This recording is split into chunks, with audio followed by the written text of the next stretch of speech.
Hey everybody, what is going on? Hexlex here, got another Master Duel video for you. So, going down the tier list, I guess that's usually how I do the deck profiles at the start of the season, but now we're coming to Rescue Ace, which is, in my opinion, probably the most criminally underplayed deck in Master Duel right now. Especially when you look at its popularity rating compared to a lot of decks that are newer, but definitely like much lower tiered. Especially also if you look at tournament results like we have recently in the past couple of weeks. Been noticing that there are a lot more Rescue Ace decks topping tournaments than I feel like I see on ladder. And I really think this just comes down to a lot of the recency bias that a lot of players have when playing decks on Master Duel, which there's nothing wrong with that. I mean, I definitely, of course understand that new deck hype is of course a thing, and I also lean a lot into it. Wanting to try out all the new toys as soon as they come out, right? It's pretty natural. And when it comes to Master Duel Ranked Ladder, if you really think about it, it would make sense why people don't just play the best deck in Mass, right? Because when it comes to like a tournament setting, especially like the TCG, where pretty much all the competitive playing you're going to be doing is in a tournament. So, aside from like locals, when you're playing at regionals level up, you want to bring what you think is your best deck if you really want to top and or win the tournament and do very well, right? So in that case, we're always going to be seeing, people who have the best decks typically bring them. However, when it comes to Ranked Ladder, that's pretty different because there's not nearly as much incentive to always play the best deck every single time because you don't have to win every single game on ladder like you do in a tournament, right? On Ranked Ladder, you can get, as long as you get an above 50% win rate, in some cases you can even have a below 50% win rate and still rank up. So in theory, it's more about time than like quality games when it comes to ranking up to like Master 1. Of course, the more quality games you have, the higher of a win rate you have, the less amount of time it will take for you to rank up. So that's the payoff there. But in a tournament, that's really going to not be the case because you need to win every single game to make top cut and, of course, to win the tournament. Every single win does count. So that would make sense why, again, we see Rescue Ace more, I feel like anyway, in tournament tops than in Ranked Ladder. But playing the deck now, it still feels pretty awesome to play in this meta, right? The build itself hasn't really changed that dramatically at all.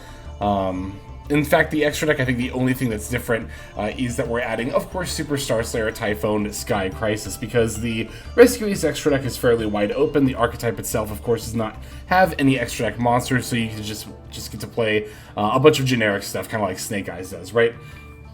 Speaking of Snake Eye, we do have a small little engine here of Poplar, Bonfires, 3 Diabel, and then of course the OSS and the Subversion.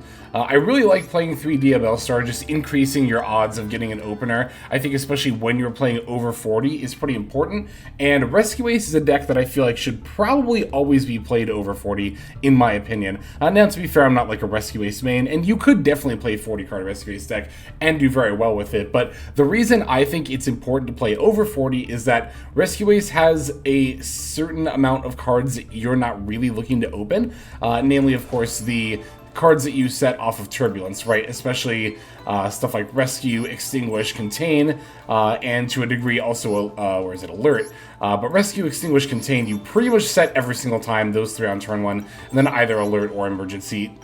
Usually Emergency, but it can also kind of depend. If you want to activate the Alert that turn, you could set it as well, but yeah, because these are cards that you set off of the Turbulence effect, you're not really looking to open them, especially because they don't really advance your turn 1 plays at all, right? Emergency, of course, we're playing 3 of because this is an extremely good card to open, an extremely easy way to get your plays kind of kick-started. So yeah, that's the philosophy of running over 40 cards, and one of the basic ideas of why it can be good to do so, right? It might seem, and I even in the past was very like, I run 40 every single time for max consistency, but really there are reasons other than consistency to consider, the number of cards you're putting in your main deck. And when it comes to consistency, if you can keep that ratio of, having a good amount of starters as well as hand traps, then that can very easily, make up for the difference of having more than 40 cards in your deck, which, again, to circle back, is why I do like playing 3 of the Diabel Star here. Of course, we are looking to get Rescue Ace Hydrant out as our level 1 fire off of the original Sin. From there, ideally, you have it normal summoned. Again, if we bonfire for the Poplar, you can just go ahead and, of course, special summon that. So then you would go for the Airlifter. If you don't have anything else Rescue Ace-wise, you can go for Emergency and then just go into Turbulence that way. But ideally, you would want to set up Turbulence alongside the SP Little Knight. SP Little Knight, on top of being just overall an extremely good disruption tool, is actually quite crucial to the turn 1 plays of Rescue Ace. It's really not hard to make an SP Little Knight alongside your Turbulence, and if you do that, you can, if your opponent uses Effect Veiler or Infinite Permanence on the Turbulence, you can chain Little Knight's effect and then banish her and the Turbulence, and then you'll still get to set 4, and then both cards will come back during the end phase. So that's one of the reasons why you play 2 SP Little Knight, is because unlike a lot of decks which want to IP into this card, well, you know, namely Snake Eye, Rescue Ace, again, actually does want to make her on turn 1 in order to help with the dodge there. So Veiler and Imperm in that regard can be kind of tricky to use against this deck, because Turbulence is probably the best target, but again, often made alongside Little Knight. So do you run the risk of them doing that, or do you do it against Airlifter, where the risk is they could have the Emergency? I typically like to just go into the Airlifter because it's a lot easier for them to make Little Knight alongside Turbulence, as opposed to having to hard open the Emergency alongside the Airlifter, which is, in my opinion, a little less likely. So, yeah, as far as that goes, I think that Rescue Ace, again, not only is still very good in the meta, not only for this ability to play around Disruption relatively easily, but also for its own power level. You know, setting 4 with the Turbulence is quite powerful. I think the biggest weakness of it is that pretty much all of your Rescue Ace Disruption targets, so if your opponent has target protection, like the Pearly Field spell is a pretty good example of that, then it can be a bit of a rough matchup potentially, right? So, but of course, this deck does also have some OTK plays on turn 2 as well. We have room because, again, we are not on any, you know, in archetype extra deck monsters. They don't exist. So we have lots of rooms in the extra deck for OTK options like Access Code, and then like the Raging Phoenix and then World Sea Dragons, the Atlantis OTK line potentially in there too. Yeah, I think that's pretty much all I have to say about Rescue Ace as a whole for now. Let's go ahead and break down the list card by card, and then we'll take a look at some of these replays. So we're on 1 Effect Veiler, 2 Rescue Ace Hydrant, 1 Snake Eyes Poplar, 3 Max C, 3 Ash Blossom and Joy Spring, 2 Rescue Ace Impulse, 2 Rescue Ace Airlifter, 3 Diabellstar the Black Witch, 2 Rescue Ace Preventer, 2 Rescue Ace Turbulence, 1 Nibiru the Primal Being, 1 Reinforcement of the Army, 1 Sinful Spoils of Subversion Snake Eye, 2 Bonfire, 1 Original Sinful Spoils Snake Eye, 1 Rescue Ace HQ, 2 Call by the Grave, 1 Cross-Out Designator, 1 Rescue, 1 Alert, 3 Emergency, 1 Wanted, Seeker of Sinful Spoils, 3 Infinite Permanence, 1 Contain, and then finally 1 Extinguish. That's going to do it for the 42 card main deck. For the extra, we're on 1 Superstar Slayer Typhon Sky Crisis, 1 Linkribo, 1 Relinquished Anima, 1 Nightmare Phoenix, 1 Heat to the Fire Charmer Ablaze, 1 IP Masquerena, 1 Dark the Dark Charmer Gloomy, 2 SP Little Knight, 1 Promethean Princess Bestower of Flames, 1 Amphibious Stormship Ambluale, 1 Appaloosa Bow of the Goddess, 1 Axis Code Talker, 1 World Sea Dragon Zealantis, and then finally 1 Salamangreat Raging Phoenix. That'll do it for our list. Let's see some games. Okay, so our first opponent is on a really, really cool 60-card pile deck. It's Tearlament, Super Heavy Samurai Centurion, are the 3 archetypes mashed together there. So, very, very cool stuff. I am definitely taking note of their list for some pile deck inspiration. Here we opened Reinforcing the Army alongside Crossout and a bunch of hand traps, which is a pretty ideal opening if you ask me. We get to Rota for the Airlifter and then Airlifter for Emergency. From there, we can Emergency and go for the Hydrant, tributing the Airlifter. We're going to activate the Hydrant effect in order to add Rescue Ace Turbulence from deck to hand, and I'll just go ahead and special summon the Turbulence by banishing Airlifter and Emergency. Yeah, I figured by this point they probably didn't have Veiler or Imperm. They could have used it on Airlifter or Hydrant, and they did on either, and even if they do, I do have Cross-Out Designator, so I'm just going to set the 4, and then I can use Hydrant to activate Alert to add the Preventer. But we're going to do a little more than just add Preventer to our endboard. First, I'm actually going to link off the Linkribo, right? The Hydrant into Linkribo, rather. Now, I'll banish it to special the Preventer, linking those 2 off into the SP Little Knight. and then after that my Preventor's effect will activate to bring back the Hydrant. I'll talk about this in a second. So, the reason I did it this way, instead of just banishing the alert to Special Preventer and passing, is that I do value the SP Little Knight a little more highly as, in general, in this matchup, or just playing this deck rather than I would Preventer on the field.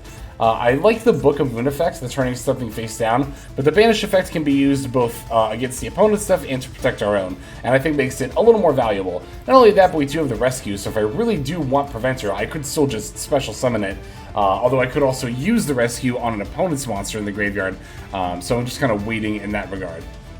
So as I went to end my main phase, I did notice that after I summoned the Hydrant out off the Preventer effect, my opponent got past priority for a moment, but then they passed it back to me. And my first thought was like, oh, that's gotta be Nibiru, right? So what I'm gonna do here, and I think I probably would have done this even if I didn't see them get past priority, just to play it safe, but you'll notice that I set Imperm, not Crossout Designator. Then we move to end of main when the opponent's activating, sure enough, the Nibiru. So because I did not set it, I'm activating the Crossout Designator.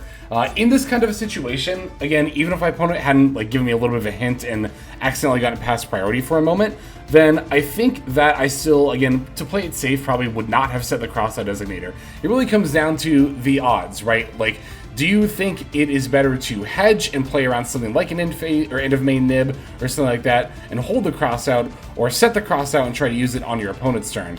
And really, aside from getting maybe a maxi in response to your special summons, there's not likely too much, especially against a 60 card deck, that we're going to be able to cross out. So I think it's more high value to hold it for the potential nib, because if we did get nibbed and set crossout, it would be very devastating here. So just, figuring the pros and cons and weighing which option would be more beneficial or hurt more, hurt less, you know that. So we're looking really, really good. This is a very ideal turn one. We have Little Knight, we have Turbulence, Hydrant, 4 of the back rows, or 3 of the back rows and Imperm, as well as Valor and Max C. So I'm going to let them do their plays for a little bit. When they go to Special the True Day, I'll use the Max C, and opponent's just going to concede at this point, not wanting to play through the Rescue Ace board and also a Max C on top of it, which is, of course, very, very understandable. Do not blame them for conceding here at all. So, yeah, I mean, as you saw there, we just opened Rhoda and then Crossout and 3 hand traps. So really, it doesn't take that many resources to end on what I would consider to be a full Rescue Ace of board of not just the Turbulence in the set 4, but also ideally some combination of Hydrant, Little Knight, Preventer. If you open crazy hands with a lot of gas, sometimes you can make a turn 1 Appaloosa, right? Or sometimes you can set up the Promethean Princess with the Amphibious Swarm Ship and the Whale, but that's typically not something that you're going to end on super duper often on turn 1. Really, again, what you saw here is a little more typical, but as you can see, still very, very good. So let's check out the next couple of games that we got here. Alright, these next 2 games are going to be a little more back and forth than what we just saw. This one's going to be against Cash Tira.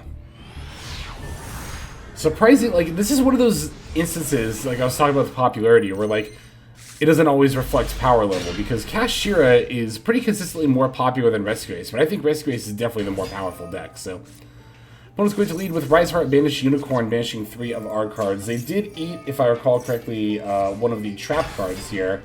Yeah, they took one of my Preventers, Max C, and then Contain. A little annoying that they hit Contain, but not a huge deal. So they did have the Birth in hand to get back the Unicorn. I'm not going to Unicorn the Search, because I pretty much know they're going to go for Theosis, so I'll just wait and then Ash on the Theosis, because you never know, they could still be holding another copy in hand. This does mean they get to banish from my extra deck, which does not hurt this deck nearly as much. They end up taking a Promethean Princess. That will end up mattering later, but not hugely detrimental. So looks like it's going to be an era pass from them. Yep. As we go into our turn here, got the Bonfire and the Hydrant as well as Called by Crossout, and Emergency is a fantastic top deck to accompany those cards. I'm going to use the Called by on the Max C, holding the Crossout in case they Nib, or I can still use it against Valor and Ash Blossom, right? Alright, so Called by negating the C, Era, especially in Fenrir, that was to be expected. Gonna lead with the Bonfire here. Opponent does have an Ash Blossom. We're gonna fire off the Crossout Designator against that. I want to lead with Bonfire into Poplar here for a couple of reasons. One, to not give too much information away. Once I add Poplar, You might be able to recognize that as me being on Rescue Ace, because typically if they bonfire directly for Poplar, it's probably Rescue Ace. But not only that, I might be able to throw them off a little bit, but yeah, I can not only bait out the Fenrir, but now the Poplar, although being banished, will not be negated, so I can still add Subversion, and now I can Subversion away the Era, and I pretty much don't have anything to worry about at this point. Of course, I've not used my normal summon, so I can just use Hydrant, and then add the Preventer. I'm going to link off the Hydrant and go for the Anima, because the Fenrir is in the Anima zone. From there, I can, of course, take the Fenrir and then use Preventor's effect to banish Hydrant and summon itself. Now, I should have, in hindsight, gone into battle phase here, because, again, in hindsight, this is the most amount of damage I'm going to have on board in terms of attack points, but I thought I could do more. It was a misplan on my part. I actually forgot about the Unicorn banishing Promethean Princess, because I was watching a podcast while I was playing these games. If you really want to focus, you know, you should of course keep your mind on the game, but do as I say, not as I do. So yeah, I did miss that. So I did miss out on some damage here, but it's ultimately not going to really hamper our odds of winning the duel, because damage or not, we are still pretty far ahead. Yeah, so here I'm going for Hita, and then I'm using the Preventer to get back the Hydrant. Again, because I thought I could Promethean Princess here. But unfortunately I was mistaken. So I'm going to Emergency for the Turbulence, sacking off the Hydrant. Gonna, of course, use the Turbulence effect to set 4. And I could go for an Appaloosa here, but I really do need to get this Birth off the field to prevent follow-up plays. So I'm actually going to link off the Hita and the Ash Blossom into SP Little Knight and just banish the Birth. So yeah, it is actually a pretty big misplay to miss out on 5,200 damage as opposed to not doing any damage at all. It's going to take this from like a 2 of my turns duel to now probably 3 of my turns, but they're going to lead with Subversion, which is actually kind of interesting that I don't think they're on a larger Kashira package, or I mean a Snake Eye package. I think they're just using Subversion as a board breaker, which is kind of neat. Anyway, I'm going to chain Emergency, Airlifter for the HQ for some follow-up plays. They have Tear Cash as their other last card in hand, which unfortunately does let them banish the Theosis and then grab back the Birth. However, this isn't really that big of a deal. Oh, here, the reason that I suddenly flipped up Rescue in this situation is that they were about to end the main phase, which I recognize as them going to battle phase and probably battling over my Little Knight, which I would like to keep in play. So I'm going to Rescue for the Preventer. They do move to battle. Preventer turns down the Tear Cash. Now, they do get to Birth for the Fenrir, but the reason why this doesn't matter is because after the Fenrir is summoned, I'm just going to Extinguish and then pop it. So, managed to avoid anything too bad happening there. I'm actually going to link off my board here. Looks a little bit weird, but I can go for the Access Code Talker to get a big monster, and then also I can pop the Theosis and hopefully not have to, or not the Theosis, the Birth, and hopefully not have to deal with it again. Going to alert for the Turbulence back to my hand, then I can HQ to put back a bunch of my spell and trap cards and draw a card, which does actually end up being Hydrant, which that means I will be able to actually win the duel this turn, because now I can use an extra normal summon for the Airlifter, and then I can special the Turbulence, and then I think I have another Link monster I can banish for Access Code to pop the face down. Yep, I do. Banish Hita, pop, and then, yep, now I have 8k on board. So we actually did not end up getting punished for not doing 5,200 damage earlier, because we won on the next turn anyway. We actually did find an OTK line there. But, of course, it would have been a lot easier if they had been at 2,800 life points left, right? So, yeah, but ultimately, like I said, that misplay, while a little, you know, potentially had the potential, rather, to kind of drag the duel on, did not for us in this case. So, yay. Got one more game we're going to show. Let's finish off with that one.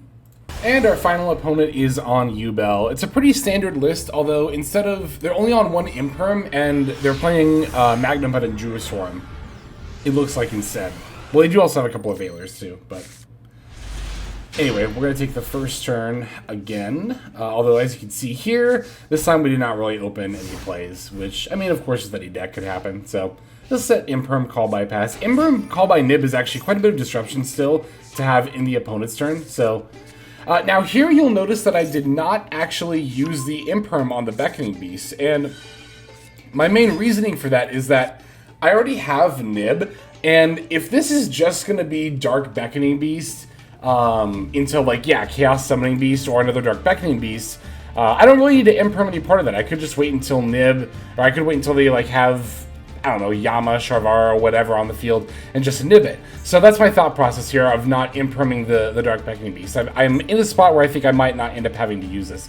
Although, oh, I remember what happens here, yeah. I was going to say, I think I do end up using it right away here, and I do. Not because they link into Yama, though, but because they link into Nightmare Phoenix. Like, even if they had summoned Yama here, I think I would have let that resolve and not used the Imperm. So, because we're using Nightmare Phoenix, I'm going to go ahead and fire off the Imperm for no other reason than just to get the column established, right? Maybe they might accidentally play into it. So this is a pretty good example of just always giving your opponent the opportunity to misplay, right? Like, in a technical state against an opponent who knows what they're doing, and this person does, this does not matter. Flipping Imperm response to Nightmare Phoenix, you could let it get destroyed, and it doesn't matter. But by chaining and, again, setting up the column, we, again, give somebody who might not be paying attention, like I was in the last duel when I was listening to a podcast, where they might, again, play in the Imperm column. Also, I will note that, like, having the two face-down cards here does seem like it kind of skewed our opponent into playing Nightmare Phoenix, which was another potential pro of not using Imperm sooner. So,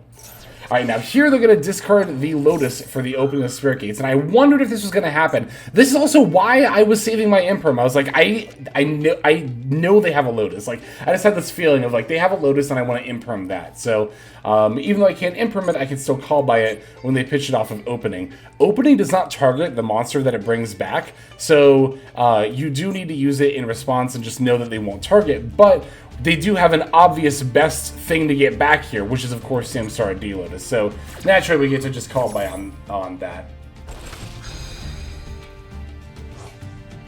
Alright, so they do get to bring back the Dark Beckoning Beast. And looks like they actually already had Sharvara in hand, which also kind of explains why they went to Nightmare Phoenix and not Yama. So, they did move to end of the main phase here. They were going to try to battle, so that's why I nibbed here.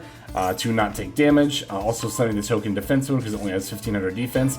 Unfortunately, they did have a triple attack, but they're just going to use it to draw two, and yeah, they didn't find anything to extend them further, so... Alright, we did top deck a Hydrant here. That is going to be enough to get us into play. He's going to normal summon the Hydrant. They're going to use Ash Blossom on it. That's actually completely fine, because what I can do here is I can simply link off the Hydrant, or just use the Rescue right now. That's right, because I can, I have Hydrant play, I can just grab back one of their monsters. Now, unfortunately for us, they did have Max C here. And I was, like, so looking forward to getting their Nightmare Phoenix. I'm like, hell yeah, I can get back a Link 2. I was thinking, ooh, maybe I could go into Promethean Princess now. But, yeah, this Max C is going to kind of put the pressure on me a little bit, because I definitely don't want them to get too many hand traps. I just want to kind of get damage, or rather lethal on board as soon as possible. So, linked off for the Hita here. Hita lets me bring back their Nightmare Phoenix, and then now my thought process is that, okay, I can Special Turbulence and activate this first to try and see if I can bait Valor or Imperm, and if not, we still get to set 4. And then I'm going to use these two Link 2s to go into Access Code Talker, pop the token, and try to swing in for lethal. We did give them a few draws over the course of doing that, but hopefully it's not going to be that bad. Alright, access code banishes or targets the Hita, and then banishes it to pop the token. Moving to battle, and they did have a Spirit of Yubel. Which I hadn't even really considered. Off the top of my head, I was more thinking about Nib. But of course, you do run a little more risk trying to, you know, OTK through a Max C against Yubel because of the Spirit of Yubel. So yeah, had to kind of pass into that. So they activate Nightmare Pain, right? I'm going to chain Emergency, and they have another Max C, which is very, very annoying, but what can you do, you know? So I want the Hydrant on the field. That's why I Emergency'd for Preventer and then distributed immediately, so that way I could summon my banished Hydrant, right? So now I get my bonus effects. For example, I can Alert and add Impulse from deck to hand here. But also, if they try to use Nightmare Pain, I can use Extinguish on the Spirit of Yubel, and then I'll get the bonus effect of it not being able to use this effect again this turn. I'm going to Impulse and also contain the Beckoning Beast. I will say this might have been a misplay to use this soon. Also, I will say what was definitely a misplay is I should have absolutely linked off Access Code and then one of my big monsters into SP Little Knight. I totally didn't even think about the fact that they could very easily reflect battle damage off of access code. But also, even if I had done that, I still would have had a 3k monster on the field. And the difference between 2 and 3 Yubel monsters for a deck like this is often not that great, so we'll see if that ends up mattering.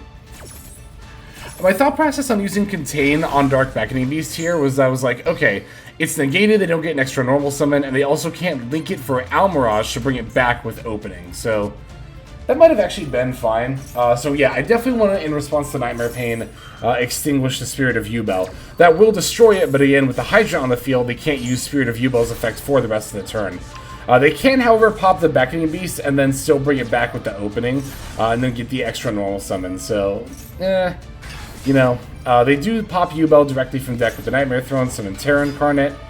I'm going to Preventer, turn down the Beckoning Beast, but they have a Called By to banish the other Preventer in my yard and negate, which is fairly annoying here.